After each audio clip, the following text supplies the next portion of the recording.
ಆಟೋದಿಂದ ನಾವು ಆಟೋದಿಂದ ಹೋಗೋಣ ಅಂತ ಪ್ಲಾನ್ ಮಾಡ್ಕೊಂಡಿದ್ದೀವಿ ಗೈಸ್. ಕಾಣಿಸುತ್ತಾ ಇರ್ತೀರ ಇರೋದು 30 ಮೇಡಮ್ ನಿಮ್ಮ ಫ್ಯಾನ್ಸ್ ನಲ್ಲ. ಇವಾಗ ಎಲ್ಲಿ ಹೋಗ್ತಾ ಇರೋದು? ಕುಕ್ಕೆ ಸುಬ್ರಹ್ಮಣ್ಯ ಸ್ವಾಮಿ ದರ್ಶನ ಮಾಡೋದಕ್ಕೆ ಹೋಗ್ತಾ ಇದ್ದೀವಿ.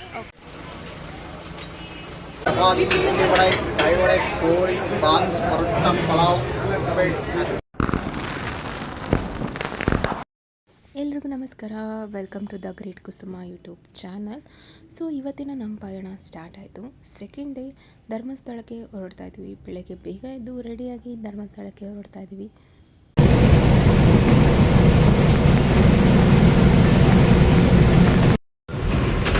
ಹೋಗಿದ್ವಿ, ನಿಂತಿದ್ಯಾ ಇಲ್ಲಿ ದೇವಸ್ಥಾನಕ್ಕೆ. ಸೊ ಮಳೆಯೆಲ್ಲ ಬಂದಿದ್ದರಿಂದ ತುಂಬಾ ಹಸಿರಾಗಿತ್ತು. ಆ ಸ್ಮೆಲ್, ಗಿಡ ಮರದ ಸ್ಮೆಲ್ ತೊಗೊಳ್ತಾ ಹೋಗ್ತಾ ಇದ್ರೆ ಎಷ್ಟು ಖುಷಿಯಾಗುತ್ತೆ. ಸೊ ಆಫ್ಟರ್ ಲಾಂಗ್ ಟೈಮ್ ಬಂದಿದ್ದಂಥ ಪ್ಲೇಸ್ ಧರ್ಮಸ್ಥಳ. ಸೊ ಇಲ್ಲಂದರೆ ನನಗೆ ತುಂಬ ಎಮೋಷನ್, ಈ ಪ್ಲೇಸ್ ಅಂದರೆ ಎಮೋಷನ್. ಯಾಕೆಂತ ನಾನು ಮುಂದೆ ಹೇಳ್ತೀನಿ. ಫಸ್ಟು ಒಳಗಡೆ ಹೋಗಿ ಅಣ್ಣಪ್ಪ ದೇವರಿಗೆ ಕೈ ಮುಕ್ಕೊಂಡು ಟಿಫನ್ಗೆ ಹೋದ್ವಿ. ಟಿಫನ್ ಮುಗಿಸ್ಕೊಂಬಿಡೋಣ, ಅದಾದಮೇಲೆ ರೆಡಿಯಾಗಿ ದರ್ಶನಕ್ಕೆ ಹೋಗೋಣ ಅಂತ ಟಿಫನ್ಗೆ ಹೋಗಿದ್ವಿ. ಸೊ ಎಲ್ಲರೂ ಒಂದೊಂದು ವೆರೈಟಿ ತೊಗೊಳ್ತೀವಿ. ಸೊ ಒಬ್ಬರು ಇಡ್ಲಿ, ವಡೆ, ಪೂರಿ, ಸೊ ಎಲ್ಲರೂ ಶೇರ್ ಮಾಡ್ಕೊಂಡು ತಿನ್ಬೋದು. ಯಾರಿಗೆ ಪರ್ಟಿಕ್ಯುಲರ್ ಏನು ಇಷ್ಟ ಇರುತ್ತೋ ಅದನ್ನು ತಿಂದ್ಕೊಳ್ತಾರೆ. ಸೊ ಕಡಕ್ ಟೀ ಕಾಫಿ ಮುಗಿಸ್ಕೊಂಡು ನಾವು ರೂಮ್ಗೆ ಎಂಟ್ರಿ ಆದ್ವಿ. ನಾವು ಗೆಸ್ಟ್ ಹೌಸ್ ಮಾಡಿದ್ದು ರಜದಾದ್ರಿ. ಸೊ ಆನ್ಲೈನಲ್ಲೇ ಬುಕ್ಕಿಂಗ್ ಮಾಡ್ಕೊಂಡಿದ್ವಿ. ಆನ್ಲೈನಲ್ಲೇ ಬುಕ್ ಮಾಡಿದ್ದಕ್ಕೆ ನಮ್ಗೆ 100 ರೂಪೀಸ್ ಎಕ್ಸ್ಟ್ರಾನೇ ಚಾರ್ಜ್ ಆಯಿತು. ಇಟ್ಸ್ ಓಕೆ, ಬಟ್ ನಾವು ಅಲ್ಲೋಗಿ ವೆಯ್ಟ್ ಮಾಡೋದಿರಲ್ಲ. ಸ್ಯಾಟರ್ಡೆ ಸಂಡೇ ಆಗಿರೋದ್ರಿಂದ ಎಲ್ಲರೂ ಕೂಡ ಬಂದಿರ್ತಾರೆ.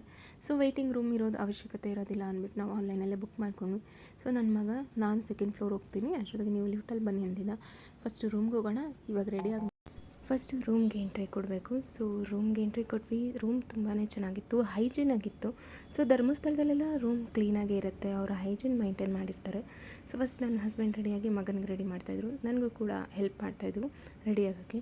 ಸೊ ಎಲ್ಲ ಬ್ಯಾಂಗಲ್ಸ್ನೆಲ್ಲ ಹಾಕ್ಕೊಂಡು ಹೊರಟ್ವಿ. ಸೊ ವೈಟ್ ಆ್ಯಂಡ್ ವೈಟಲ್ಲಿ ನನ್ನ ಹಸ್ಬೆಂಡ್, ನನ್ನ ಮಗ ಫುಲ್ ಮಿಂಚಿಂಗ್ ಆಗ್ತಾಯಿದ್ರು. ಸೊ ಅವ್ರಿಗೆ ವೈಟ್ ಡ್ರೆಸ್ ಹಾಕಬೇಕು ಅಂತ ಇಬ್ಬರಿಗೂ ಕೂಡ ನಾನು ಆನ್ಲೈನಲ್ಲಿ ಆರ್ಡ್ರ್ ಮಾಡಿದ್ದೆ. ಬೇಗನೆ ಬಂತು. ಸೊ ಊರಿಗೆ ಹೋಗೋ ಮುಂಚೆ ಬಂದಿದ್ದಕ್ಕೆ ನನಗೂ ತುಂಬಾ ಖುಷಿ ಆಯಿತು. ಸೊ ಇಬ್ಬರು ಹಿಂದೆ ಈ ಫೋಟೋ ಇಟ್ಕೊಂಡು ನಾವು ಧರ್ಮಸ್ಥಳಕ್ಕೆ ಹೋಗ್ತಾ ಇದೀವಿ ಗೈಸ್. ನೋಡಿ, ನಾನು ಫೋನ್ ಫುಲ್ಲಕ್ಕೂ ಬರಬೇಕು. ನಾವು ಆಟೋದಿಂದ ಹೋಗೋಣ ಅಂತ ಪ್ಲಾನ್ ಮಾಡ್ಕೊಂಡಿದ್ದೀವಿ ಗೈಸ್. ಬನ್ನಿ ಹೋಗೋಣ. ಇವರು ನಮ್ಮ ಅಪ್ಪ ನನ್ನ ಥರನೇ ಕಾಣಿಸ್ತಾವ್ರೆ, ಇವರು ನಮ್ಮ ಅಮ್ಮ ನನ್ನ ಥರನೇ ಕಾಣಿಸ್ತಾವ್ರೆ. ಬನ್ನಿ ಇವಾಗ ಆಟೋ ಹತ್ರ ಹೋಗೋಣ, ಕೇಳೋಣ ಏನು ಮಾಡ್ತಾವ್ರು ಅಂತ. ಸೊ ಒಂದು ಆಟೋ ಸಿಕ್ತು. ಪೈಲೆ ಮೈ ಜಾऊंगा. ಸೊ ಹೀಗೆ ನನ್ನ ಮಗ ದಾರಿ ಉದ್ದಕ್ಕೂ ವೀಡಿಯೋ ಮಾಡ್ತೀನಿ ಅಂತ ಹೇಳ್ತಿದ್ದ. ಸೊ ನನ್ನ ಹಸ್ಬೆಂಡ್ಗೆ ನಾನು ಹೇಳ್ತಿದ್ದೆ, ಸೊ ಫುಲ್ ಬರಬೇಕು, ನಾನು ಹೈಟ್ ಜಾಸ್ತಿ ಕಾಣಿಸ್ಬೇಕು, ಆ ಥರ ಬರೋಂಗೆ ವೀಡಿಯೋ ಮಾಡಿ ಅಂತ ಹೇಳ್ತಿದ್ದೆ. ಉಟ್ಕೊಂಡವ್ರೆ ಎಷ್ಟೋದವರೆಗೂ ಸ್ವಲ್ಪ ಹೊತ್ತವರೆಗೂ, ಬಿಕಾಸ್ ನನಗೆ ಆ ಬಿಸಿಲಲ್ಲಿ ಬೆವರು ಬಂತು, ನಾನು ಹಾಕ್ಕೊಂಡಿದ್ದಂಥ ಲಿಟಲ್ ಬಿಟ್ ಮೇಕಪ್ ಎಲ್ಲ ಹೋಗ್ಬಿಡತ್ತೆ. ಸೊ ಹಿಂಗೆ ವೀಡಿಯೋ ತೊಗೊಂಡು ಧರ್ಮಸ್ಥಳ ಅನ್ನೋದು ನನಗೆ ತುಂಬಾ ಎಮೋಷನಲ್, ಯಾಕೆಂತ ಮುಂದೆ ಹೇಳ್ತೀನಿ. ಸೊ ಧರ್ಮಸ್ಥಳದ ವೀಡಿಯೋ ತೊಗೊಂಡು ತುಂಬ ವರ್ಷಗಳೇ ಆಗಿಬಿಟ್ಟಿತ್ತು ಬಂದು. ಸೊ ನಂದೊಂದು ಹರಕೆ ಕಾಣಿಕೆನೂ ಇತ್ತು, ಬರಲೇಬೇಕಿತ್ತು. ಸೊ ನನಗಂತ ಸೈರು ಈ ಸತಿ ನಿಂಗೆ ಆಟ ಸಾಮಾನೇನು ಬೇಡಪ್ಪ. ಅಲ್ಲಪ್ಪ, ನೀನು ಚಿಕ್ಕ ಮಗು ಇದಾಗ ಫಸ್ಟೆಲ್ಲ ಆಟ ಸಾಮಾನು ಕೊಟ್ಟರೆ ತಾನೇ ಮುಂದಕ್ಕೆ ಹೋಗ್ತಾ ಇತ್ತು. ಬೇಡವಾಚನ ಹಾಂ ಬೇಡವಾ. ಹಿಂಗೆ ನಾನು ನನ್ನ ಮಗನ ರೆಗಿಸ್ಕೊಂಡು ಹೋಗ್ತಾ ಇದ್ದೆ ದಾರಿ ಉದ್ದಕ್ಕೂ. ನೆಮ್ಮದಿಯಾಗಿ ದರ್ಶನ ಆಯಿತು. ಸೊ ದರ್ಶನವೂ ಕೂಡ ಬೇಗನೆ ಆಯಿತು. ಸ್ವಲ್ಪ ಅಲ್ಲೇ ಕೂತ್ಕೊಂಡು ಮಾತಾಡ್ಕೊಂಡು ಕೂತಿದ್ವಿ. ಸೊ ಊಟಕ್ಕೆ ಹೋಗಬೇಕಿತ್ತು. ನೆಕ್ಸ್ಟು ಊಟದ ಹಾಲು ಅನ್ನಪೂರ್ಣೇಶ್ವರಿಗೆ ಹೋದ್ವಿ. ಸೊ ಇಲ್ಲಿನ ರಸ, ಅನ್ನ, ಸಾಂಬಾರು ಎಷ್ಟು ಚೆನ್ನಾಗಿರುತ್ತೆ ಅಂದರೆ, ನಾನು ಚಿಕ್ಕ ವಯಸ್ಸಿನಿಂದ ತಿಂದರೂ ಸೇಮ್ ಅದೇ ಟೇಸ್ಟ್ ಅಂತ ಅನಿಸುತ್ತೆ, ಅಷ್ಟು ಚೆನ್ನಾಗಿರುತ್ತೆ. ಇವಾಗಂತೂ ತುಂಬಾ ಚೇಂಜ್ ಆಗಿಬಿಟ್ಟಿದೆ ಧರ್ಮಸ್ಥಳದಲ್ಲೆಲ್ಲ. ಸೊ ಈ ಥರ ಮೊದಲಾದರೆ ನೆಲದ ಮೇಲೆ ಕೂತ್ಕೊಳ್ತಾ ಇದ್ವಿ, ಈ ಥರ ಎಲ್ಲ ಚೇರ್ಸ್ ಮಾಡಿಬಿಟ್ಟಿದ್ದಾರೆ. ಮತ್ತು ದರ್ಶನಕ್ಕೆ ಹೋಗಬೇಕಾದ್ರೂ ಬಿಲ್ಡಿಂಗ್ ಎಲ್ಲ ಚೇಂಜ್ ಮಾಡಿದ್ದಾರೆ, ಚೆನ್ನಾಗಿತ್ತು. ಸೊ ಪ್ಲೇಟ್ಗೆ ಹಾಕುವಂಥ ಪಾಯಸ ಆಗಿರ್ಬೋದು, ಆ ಕಾಳಿನ ಗ್ರೇವಿ, ಅನ್ನ, ರಸಮ್, ದೆನ್ ಆಮೇಲೆ ಹಾಕುವಂಥ ಸಾಂಬಾರು ಆಗಿರ್ಬೋದು, ದೆನ್ ಅದೇ ಪ್ಲೇಟ್ಗೆ ನಾವು ಮಜ್ಜಿಗೆನ ಹಾಕ್ಕೊಂಡು ಕುಡಿತೀವಲ್ಲ, ಅದಂತೂ ಸಕ್ಕತ್ತಾಗಿರುತ್ತೆ. ಸೊ ಲಿಫ್ಟಲ್ಲಿ ಆಗಿತ್ತು. ನಾನು ಎಲ್ಲ ಕಡೆನೂ ವೀಡಿಯೋ ಮಾಡ್ಕೊಂಡು ಹೋಗ್ತೆ, ಬಿಕಾಸ್ ತುಂಬ ವರ್ಷ ಆಗಿತ್ತು. ನಾನು ಬರೋಕ್ಕಿಂತ ಮುಂಚೆ ಲಾಸ್ಟ್ ಟೈಮ್ ಅಂತ ನಾನು ಬಂದಾಗ ಇಲ್ಲೆಲ್ಲ ಬಿಲ್ಡಿಂಗ್ ಇನ್ನೂ ಬಿಲ್ಡ್ ಆಗ್ತಾಯಿತ್ತು. ಸೊ ಇನ್ನೂ ಕಂಪ್ಲೀಟ್ ಆಗಿರಲಿಲ್ಲ. ಸೊ ಅವಾಗ ಒಂದಷ್ಟು ವೀಡಿಯೋ ತೊಗೊಂಡು ಬಂದಿದೆ. ಸೊ ಈಗ ಬೇಗ ಆಯ್ತು ದರ್ಶನ. ವೈಟ್ ಆ್ಯಂಡ್ ವೈಟ್ ಹಾಕೊಂಡ್ಬಿಟ್ರೆ ಬೇಗ ಆಗುತ್ತದೆ.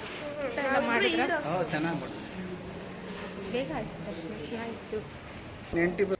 ಸೊ ಊಟ ಎಲ್ಲ ಮುಗಿಸಿ ಒಂದು ಸ್ವಲ್ಪ ಸೋಡಾ ಕುಡಿಯೋಣ. ಮತ್ತು ಶುಗರ್ ಕೇನ್ ಜ್ಯೂಸ್. ನಾವು ಅದೇ ಕುಡಿಯೋದು, ಶುಗರ್ ಕೇನ್ ಜ್ಯೂಸ್ ಅಷ್ಟೇ ಇಷ್ಟ ಆಯಿತು. ಸೊ ಕುಡಿದ್ಬಿಟ್ಟು ಹೊರಟ್ವಿ.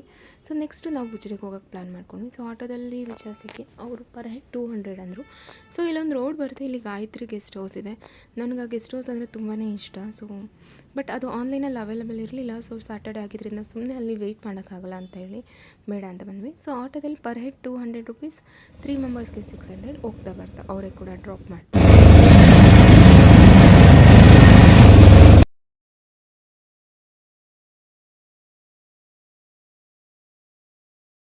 ಇದು ಸೂರ್ಯನಾಥ ಟೆಂಪಲ್. ಇಲ್ಲಿ ಕೂಡ ತುಂಬ ಜನ ಹರಕೆನ ಕಟ್ಕೊಳ್ತಾರೆ. ಸೊ ಕೆಲವರು ಮದುವೆ ಆಗಬೇಕಾಗಿರೋರು ಮದುವೆ ಆದಮೇಲೆ ಆ ಗೊಂಬೆ, ಗಂಡು ಹೆಣ್ಣು ಗೊಂಬೆ, ಮಕ್ಕಳಾಗಿರೋರು ಮಗು ಗೊಂಬೆ, ಮನೆ ಆದರೆ ಮನೆ. ಸೊ ಕೆಲವೊಬ್ಬರು ಒಂದೊಂದು ವಿಶಸ್ ಅವ್ರಿಗೆ ಏನೇನು ವಿಶಸ್ ಇತ್ತೋ ಅದೆಲ್ಲ ಕಂಪ್ಲೀಟ್ ಆದಮೇಲೆ ಅದ್ರದ್ದೊಂದು ಗೊಂಬೆನ ತಂದು ಪೂಜೆ ಮಾಡ್ತಾರೆ. ಸೊ ಎಲ್ಲಿ ಪ್ರೊಹಿಬಿಟೆಡ್ ಅಂತ ಇರುತ್ತೋ ನಾನು ಅಲ್ಲಿ ಯಾವುದೂ ವೀಡಿಯೋ ಕೂಡ ತೊಗೊಳ್ಳಿಲ್ಲ. ನಾನು ರಿಸ್ಕ್ ತೊಗೊಳಕ್ಕೂ ಹೋಗಲಿಲ್ಲ, ವೀಡಿಯೋ ತೊಗೊಳ್ಬೇಕು ಆ ಥರ ಅನ್ನೋ ಕ್ರೇಜ್ ಇಲ್ಲ. ಎಲ್ಲಿ ಪ್ರೊಹಿಬಿಟೆಡ್ ಅಂತ ಇಲ್ಲ, ವೀಡಿಯೋ ಎಲ್ಲ ತೊಗೊಬೋದು ಅನ್ನೋ ಪ್ಲೇಸಲ್ಲಿ ಅಷ್ಟೇ ನಾನು ವೀಡಿಯೋ ತೊಗೊಳ್ತಾ ಇದ್ದೆ. ಬಿಕಾಸ್ ನಾವು ಕೂಡ ರೂಲ್ಸ್ನ ಫಾಲೋ ಮಾಡಬೇಕು. ಕದ್ದು ಮುಚ್ಚಿ ಫೋನ್ ವಿಡಿಯೋ ತೊಗೊಂಡ್ರೆ ಏನು ಚೆನ್ನಾಗಿ ಬರುತ್ತೆ. ಇದಾಗಿ ಮುಗಿಸ್ಕೊಂಡು ನಾವು ಹೋಗ್ತಾಯಿದ್ವಿ. ಸೊ ಬಂದ್ವಿ ರೂಮ್ ಹತ್ರ. ಫ್ರೆಶ್ಶಾಗಿ ಒಂದು ಟೀ ಕುಡಿಯೋಣ, ಬೇಕಂದರೆ ಬೆಳಗ್ಗೆ ಒಂದೇ ಸತಿ ಕುಡಿದಿದ್ದು. ಸೊ ಇಲ್ಲಿ ಒಂದು ಗ್ಲಾಸ್ ಟೀ ಕಾಫಿ ಕುಡ್ಕೊಂಡು ಹೋಗೋಣ ಅಂತ ಬಂದ್ವಿ.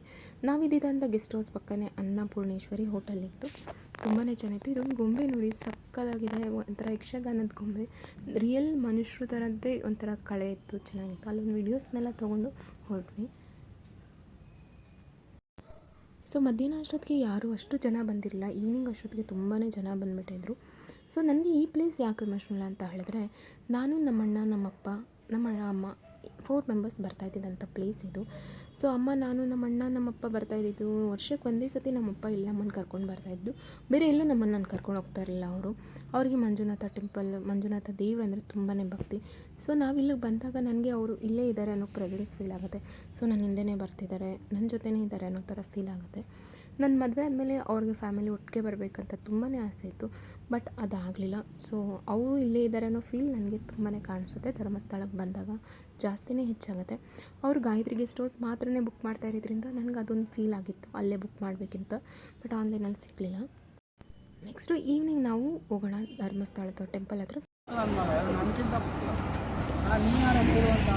ಹಲೋ, ಹೇ ಗಾಯ್ಸ್,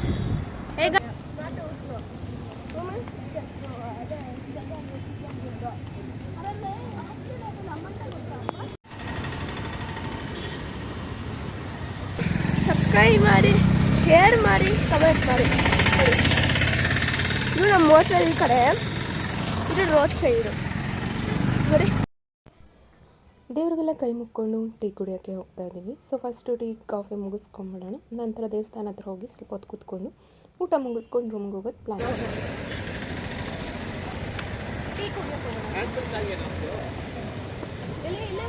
ನಿಮ್ಮ ಫ್ಯಾನ್ಸ್ ಎಲ್ಲ ಅಡ್ಡ ಬರ್ತಾ ಇದ್ದಾರೆ, ಸೈಡ್ಗೆ ಹೋಗ್ರಲ್ಲ. ಪೋಸ್ಟ್ ಮಾಡುವಾಗ ಕಾಣಿಸುತ್ತಾ ಇರ್ತೀರ. ಇರೋದು 30 ಮೇಡಮ್, ನಿಮ್ಮ ಫ್ಯಾನ್ಸ್ನೆಲ್ಲ ನೀವು ಅಡ್ಡ ಹತ್ತಕ್ಕೆ ಬಿಡಬಾರ್ದು ಮೇಡಮ್. ಈ ಥರ 30 ಜನ ಸಬ್ಸ್ಕ್ರೈಬ್.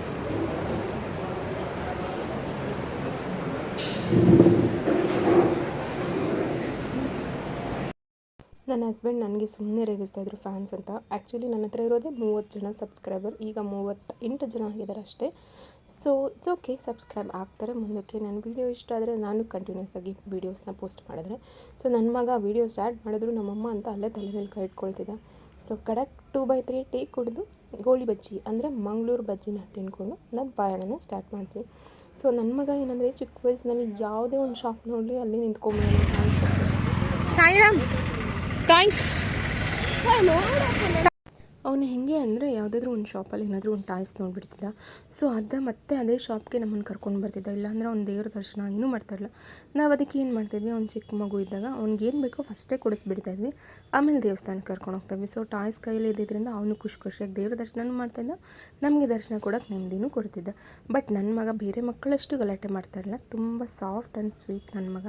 ಸೊ ಆನೆಗಳು ಬಂದಿತ್ತು. ಸೊ ಆನೆ ಜೊತೆಗೆ ಅದರದ್ದೊಂದು ಮರಿ. ಸೊ ಇದು ಯಾವಾಗಲೂ ಪ್ರತಿನಿತ್ಯ ಈವ್ನಿಂಗ್ ಬಂದು ದೇವ್ರಿಗೆ ನಮಸ್ಕಾರ ಮಾಡುತ್ತೆ ಮತ್ತು ಅಲ್ಲಿರೋ ಜನರಿಗೆಲ್ಲ ಆಶೀರ್ವಾದ ಮಾಡುತ್ತಲ್ವ. ಸೊ ಆನೆ ಮರಿ ನೋಡಿ ಆ ಕಡೆ ತಿರ್ಕೊಂಡಿದ್ದಾರೆ. ಸೊ ನಾನು ನನ್ನ ಮರಿ ಜೊತೆ ಮತ್ತೆ ಹೊರಡೋಕ್ಕೆ ಸ್ಟಾರ್ಟ್ ಮಾಡಿದೆ. ಅಲ್ಲೇ ಒಂದು ವಾಕ್ ಮಾಡೋದು ನಮಗೆ ಚಿಕ್ಕ ವಯಸ್ಸಿನಿಂದಲೇ ನಮ್ಮ ತಂದೆ ಇದೆಲ್ಲ ಕರ್ಕೊಂಡು ಬರ್ತಾಯಿದ್ರು. ಒಂದು ಪಾರ್ಕ್ ಇದೆ, ಇಲ್ಲಿ ಕರ್ಕೊಂಡು ಬರ್ತಿದ್ರು. ಅದಾದಮೇಲೆ ಇನ್ನೊಂದು ಏರೋಪ್ಲೇನ್ ಇದೆ. ಸೊ ಅಲ್ಲಿ ಕರ್ಕೊಂಡು ಬರ್ತಿದ್ರು. ನಮಗೊಂದೊಂದು ಖುಷಿ, ಆ ಏರೋಪ್ಲೇನ್ ನೋಡೋಕ್ಕೆ ಖುಷಿ. ಸೊ ನಾನು ನನ್ನ ಮಗನ ಕರ್ಕೊಂಡು ಹೋದೆ. ನೋಡು ನಿಮ್ಮ ತಾತ ಇಲ್ಲಿರುವಾಗ ನಮ್ಮನ್ನು ಹಿಂಗೆ ಕರ್ಕೊಂಡು ಬರ್ತಾಯಿದ್ರು. ಈ ಏರೋಪ್ಲೇನ್ ನೋಡಿ, ಏರೋಪ್ಲೇನ್ ನೋಡಿ. ನನ್ನ ಮಗ ಅಮ್ಮ ಅದು ನಿಲ್ಲತ್ತಾ, ಓಡುತ್ತಾ, ಹೆಂಗೆ ಓಡುತ್ತೆ, ಪೆಟ್ರೋಲಾ, ಡೀಸೆಲ್ಲ, ಅದು ಇದು ಅಂತ ಏನೇನೋ ಕ್ವಶನ್ಸ್ ಕೇಳ್ತಿದ್ದ. ಮಾತಾಡಿ ಸುಸ್ತಾಗಿ ಹೋಟೆಲಿಗೆ ಬಂದ್ವಿ. ಸೊ ನಾವು ಇದ್ದಿದ್ದಂಥ ಗೆಸ್ಟ್ ಹೌಸ್ ಪಕ್ಕನೇ ಇದ್ದಂಥ ಅನ್ನಪೂರ್ಣೇಶ್ವರಿ. ಸೊ ಮೊದಲೇ ನಾವು ಮಧ್ಯಾಹ್ನನೇ ಡಿಸೈಡ್ ಮಾಡಿದ್ವಿ ಇಲ್ಲಿಗೆ ಬರೋಣ ಅಂತ. ಆ್ಯಂಬಿಯನ್ಸ್ ಚೆನ್ನಾಗಿದೆ, ಅಂದರೆ ಜನ ತುಂಬ ಇರಲಿಲ್ಲ, ಅಷ್ಟು ಒಂಥರ ಗಿಜಿ ಗಿಜಿ ಅಂತ ಇರಲಿಲ್ಲ, ಚೆನ್ನಾಗಿತ್ತು. ಟೇಸ್ಟ್ ವೈಸ್ ಕೂಡ ತುಂಬಾ ಚೆನ್ನಾಗಿತ್ತು. ಇಲ್ಲಿದ್ದಂಥ ಗೊಂಬೆ ಹತ್ರ ನಾವು ಒಂದಷ್ಟು ಫೋಟೋ ವೀಡಿಯೋಸ್ನ ತೊಗೊಂಡ್ವಿ. ಸೊ ಇಲ್ಲೆಲ್ಲ ಚೆನ್ನಾಗಿ ನೋಡಿ, ಜನ ಅಷ್ಟು ಇರಲಿಲ್ಲ, ಬರ್ತಿದ್ರು ಹೋಗ್ತಿದ್ರು. ನಮಗೊಂಥರ ಈ ಥರ ಸ್ಪೇಸ್ ಇರಬೇಕು, ನಮಗೆ ಜನ ಜಾಸ್ತಿ ಇರಬಾರ್ದು. ನನಗೆ ನನ್ನ ಮಗನಿಗೆ ಜನ ತುಂಬ ಕಮ್ಮಿ ಇರಬೇಕು. ಕ್ರೌಡ್ ಏರಿಯಾದಲ್ಲಿ ನಮ್ಗೆ ಹೋಗೋಕ್ಕೆ ಇಷ್ಟ ಆಗಲ್ಲ. ಸೊ ಮೊದಲಿಗೆ ಬಿಸಿ ಬಿಸಿ ಬೇಬಿ ಕಾರ್ನ್ ಮಂಚೂರಿನ ಆರ್ಡರ್ ಮಾಡ್ಕೊಂಡು ತಿಂದು ಒಂದಷ್ಟು ವೀಡಿಯೋಸ್ನ. ಸೊ ಒಬ್ಬೊಬ್ಬರಿಗೆ ಒಂದು ಆರ್ಡ್ರ್ ಮಾಡಿದ್ದು. ನನಗೆ ಪರೋಟ ಇಷ್ಟ ಆಯಿತು, ಅವ್ರಿಗೆ ಚಪಾತಿ ಇಷ್ಟ ಆಯಿತು. ಸೊ ಚಪಾತಿ ಪರೋಟ ಜೊತೆಗೆ ದಾಲ್ ಕಿಚಡಿನ ಆರ್ಡರ್ ಮಾಡ್ಕೊಂಡಿದ್ವಿ, ಜೊತೆಗೆ ಬಜ್ಜಿ. ತುಂಬಾ ಚೆನ್ನಾಗಿತ್ತು ಕಾಂಬಿನೇಷನ್. ಬಿಸಿ ಬಿಸಿ ದಾಲ್ ಕಿಚಡಿ ತಿಂದ್ಕೊಂಡು ಬಜ್ಜಿ ಎಲ್ಲ ತಿನ್ಕೊಂಡು ಹೋದ್ವಿ. ಸೊ ಐಸ್ ಕ್ರೀಮ್ ತಿನ್ನೋಣ ಅಂತ ಹೇಳಿ ಆ ಕಡೆ ಹೋಗ್ತಾಯಿದ್ವಿ. ಸೊ ಆಪ್ಷನ್ಸ್ ಏನಾದರೂ ಇದೆಯಾ ಅಂತ ಹೋದ್ವಿ. ಸೊ ಅಲ್ಲೂ ಏನೂ ಆಪ್ಷನ್ಸ್ ಇಲ್ಲ, ಸ್ಕೂಪ್ ಐಸ್ ಕ್ರೀಮ್ ಮಾತ್ರನೇ ಇತ್ತು. ಆ ವೆದರಲ್ಲಿ ಸಕ್ಕತ್ತಾಗಿತ್ತು ಐಸ್ ಕ್ರೀಮ್ ತಿಂತಾಯಿದ್ರೆ. ಚಿಲ್ ವೆದರಲ್ಲಿ ಚಿಲ್ ಐಸ್ ಕ್ರೀಮ್ ಜೊತೆ ನ್ಯೂಸ್.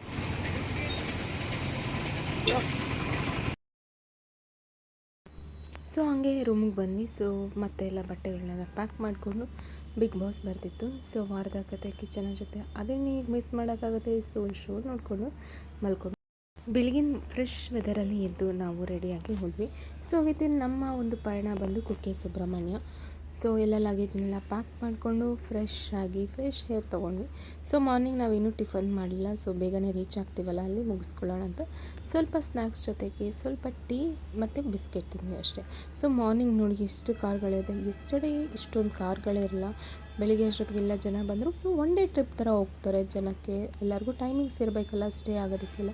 ಕೆಲವು ಸ್ಟೇನೂ ಆಗ್ತಾರೆ, ಒನ್ ಡೇ ಟ್ರಿಪ್ಪು ಮಾಡ್ತಾರೆ. ಆಯಿತಾ ದರ್ಶನ ಎಲ್ಲ? ಆಯಿತು ಮೇಡಮ್. ಇವಾಗ ಎಲ್ಲ ಹೋಗ್ತಾ ಇರೋದು? ಕುಕ್ಕೆ ಸುಬ್ರಹ್ಮಣ್ಯ ಸ್ವಾಮಿ ದರ್ಶನ ಮಾಡೋದಕ್ಕೆ ಹೋಗ್ತಾ ಇದ್ದೀವಿ. ಓಕೆ, ಒಳ್ಳೆಯದ. ನಾವು ಕುಕ್ಕೆಗೆ ಹೊರಡಬೇಕು. ಸೊ KSRTC ಬಸ್ಸಲ್ಲೇ ಹೋಗಬೇಕು. ಸೊ 1 ಅವರ್ ಅಷ್ಟೇ ಜರ್ನಿ. ಬೆಳಿಗ್ಗೆ ಏನೂ ಬ್ರೇಕ್ಫಾಸ್ಟ್ ಮಾಡಲಿಲ್ಲ, ಮಡಿಯಾಗಿ ಹೋಗಿ ದೇವರ ದರ್ಶನ ಮಾಡಿಕೊಂಡು ಆಮೇಲೆ ಅಲ್ಲಿ ನೆಮ್ಮದಿಯಾಗಿ ಬ್ರೇಕ್ಫಾಸ್ಟ್ ಮಾಡೋಣ ಅಂತ ಹೇಳಿ ಹೊರಟ್ವಿ. ಮಂಜುನಾಥಂಗೆ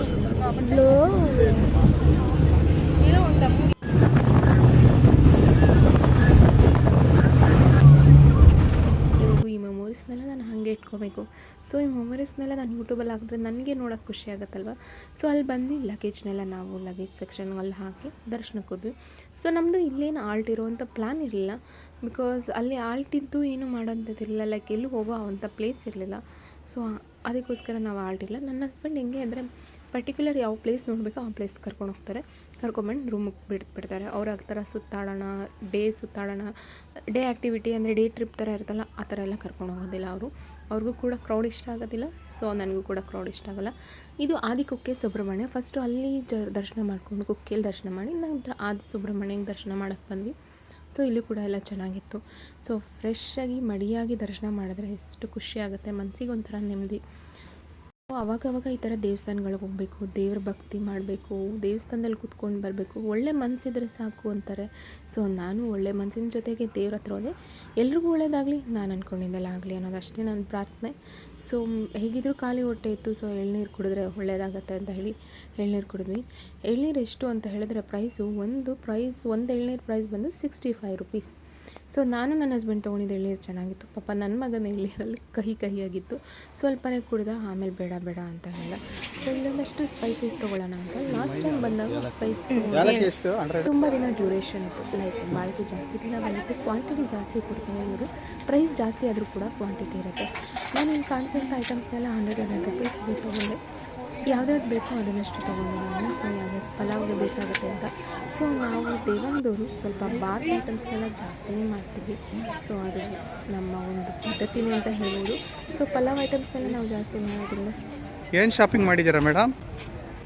ಡ್ರೈ ಫ್ರೂಟ್ಸ್, ದೆನ್ ಒಂದು ಸ್ವಲ್ಪ ಡ್ರೈ ಫ್ರೂಟ್ಸ್ ಕೂಡ ತೊಗೊಂಡೆ. ಸೊ ಇದು ಕೊಕೊನೆಟ್ ಆಯಿಲ್.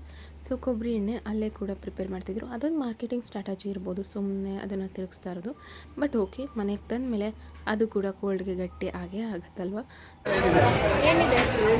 ಇಡ್ಲಿ, ಚಪಾತಿ, ಉಳ್ಳಿ ವಡೆ, ಕಾಯಿ ವಡೆ, ಕೋಳಿ, ಬಾನ್ಸ್, ಪರೋಟ, ಪಲಾವ್, ಉಪ್ಪಿಟ್ಟು, ಅಕ್ಕಿ, ಬಜ್ಜಿ, ಗೋಳಿ ಬಜ್ಜಿ, ಸೆಟ್, ಮಂಗಲ, ನೀರು ದೋಸೆ, ರವೆ ದೋಸೆ, ಈರುಳ್ಳಿ ದೋಸೆ, ಬಾದಾಮಿ, ರೊಟ್ಟಿ, ಕಾಫಿ. ಮಸಾಲೆ ದೋಸೆ ಎಷ್ಟು ಬೇಕು ಮೇಡಮ್? ಒಂದು ಮಸಾಲೆ ದೋಸೆ. ನಿಮಗೆ ಮಸಾಲೆ ದೋಸೆ ಎರಡೇ ಒಂದ? ಒಂದೇ ಕೊಡಿ, ಟೇಸ್ಟ್ ಚೆನ್ನಾಗಿದ್ರೆ ತಗೊಳ್ತೀನಿ. ಮಸಾಲೆ ದೋಸೆ ಎರಡು ಪರೋಟ ತಂತೆ. ಆಮೇಲೆ ಬೇರೆ ಸೊ ಕೋಪ ಬಂದಾಗ ನೋಡಿದ್ರೆ ಫುಲ್ ಸೂರ್ಯನೇ ಬಿಸಿ ಬಿಸಿಯಾಗಿರ್ತಾರೆ. ಸೊ ಕೋಪ ಜಾಸ್ತಿ, ಕೋಪದ ವ್ಯಕ್ತಿನೇ ಇವರು. ಸೊ ಕೋಪ ಬರೆಸ್ತಿರೋಂಗೆ ನಾನು ನೋಡ್ಕೋಬೇಕು. ಬಟ್ ಏನು ಮಾಡೋದು, ನನಗೆ ಅವ್ರಿಗಿಂತ ಕೋಪ ಜಾಸ್ತಿ. ಸೊ ಹೈ ಟೆಂಪರಲ್ಲೇ ಇರ್ತೀವಿ, ಕೋಪದಲ್ಲಿ ಯಾವಾಗಲೂ ನಾನು ನನ್ನ ಹಸ್ಬೆಂಡು.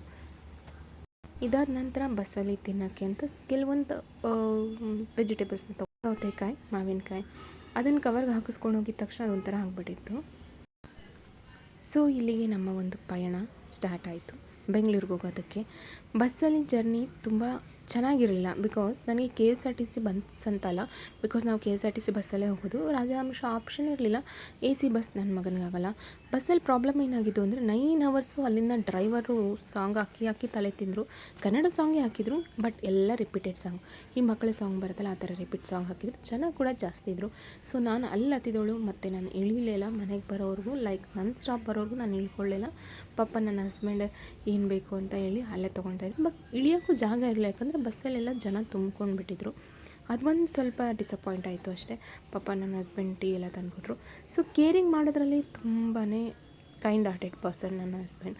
ಸೊ ಕೋಪ ಅನ್ನೋದೊಂದು ಬಿಟ್ಟರೆ he is a very gentleman, loyal and royal. So Madavara stop ಇಳ್ಕೊಂಡ್ವಿ. ಅಲ್ಲಿಂದ ಹೊರಟ್ವಿ ನಾವು. ಮಾದಾವರ ಇಳ್ಕೊಂಡು ನಮ್ಮ ಮನೆಗೆ ಹೋಗಬೇಕು. ಸೊ ಆಟೋದಲ್ಲಿ ಮತ್ತೆ ನಮ್ಮ ಪಯಣನ ಸ್ಟಾರ್ಟ್ ಮಾಡಿದ್ವಿ. ಮೆಟ್ರೋದಿಂದ ಆಟೋದಿಂದ ಬಸ್ಸಿಂದ ಆಟೋ, ಹೀಗೆ ಜರ್ನಿನ ಮುಗಿಸಿದ್ವಿ. ಇದೊಂದು ಒಳ್ಳೆ ಮೆಮೊರೇಬಲ್ ಟ್ರಿಪ್ ಆಗಿತ್ತು ನಮಗೆ. ಇದೇ ಥರ ಮುಂದೆ ಒಂದಷ್ಟು ವ್ಲಾಗ್ನ ನಾನು ಶೇರ್ ಮಾಡ್ತೀನಿ. ದಯವಿಟ್ಟು ಲೈಕ್ ಮಾಡಿ, ಶೇರ್ ಮಾಡಿ, ಸಬ್ಸ್ಕ್ರೈಬ್ ಮಾಡಿ ನನ್ನ ಚಾನಲ್ನ. ನಾನು ಹೋಗುವಾಗ ನಮ್ಮ ಅತ್ತೆ ಅವ್ರ ಅತ್ತೆ ಹೆಂಗೆ ಕೂತಿರೋ ನನಗೆ ವೆಲ್ಕಮ್ ಮಾಡಿದ್ರು. ಸೊ ಮನೆಗೆ ಬಂದು ದೇವ್ರ ಕೈ ಮುಗಿದ್ವಿ. ಸೊ ಮತ್ತೆ ಅಡುಗೆ ಮಾಡಿದರು ನಮ್ಮ ಅತ್ತೆ. ಕಡಲೆಕಾಳು ಸಾಂಬಾರು, ಚಪಾತಿ ಮಾಡಿದರು. ಬಿಸಿ ಬಿಸಿ ಮನೆ ಊಟನ ತಿಂದ್ಕೊಂಡು ಮಲಗಿದ್ರೆ ರಾತ್ರಿ ಎಲ್ಲ ಕಣ್ಮುಚ್ಚಿದ್ರು ಕೂಡ ನಾನು ಅಲ್ಲೇ ಇದ್ದೀನಿ, ಅಲ್ಲೇ ಓಡಾಡ್ತಾ ಇದ್ದೀನಿ ಅನ್ನೋ ಥರ ನೆನಪಾಗ್ತಾಯಿತ್ತು. ಇದೊಂಥರ ನನಗೆ ತುಂಬ ಪ್ರೆಸೆಂಟ್ ಆಗಿರೋಂಥ ಊರು, ದೇವಸ್ಥಾನ. ಸೊ ಹೀಗೆ ನನ್ನ ಚಾನಲ್ನ ಲೈಕ್ ಮಾಡ್ತಾಯಿರಿ, ಸಬ್ಸ್ಕ್ರೈಬ್ ಮಾಡಿ. ಎಲ್ಲರಿಗೂ ಒಳ್ಳೆಯದಾಗಲಿ. Have a nice day.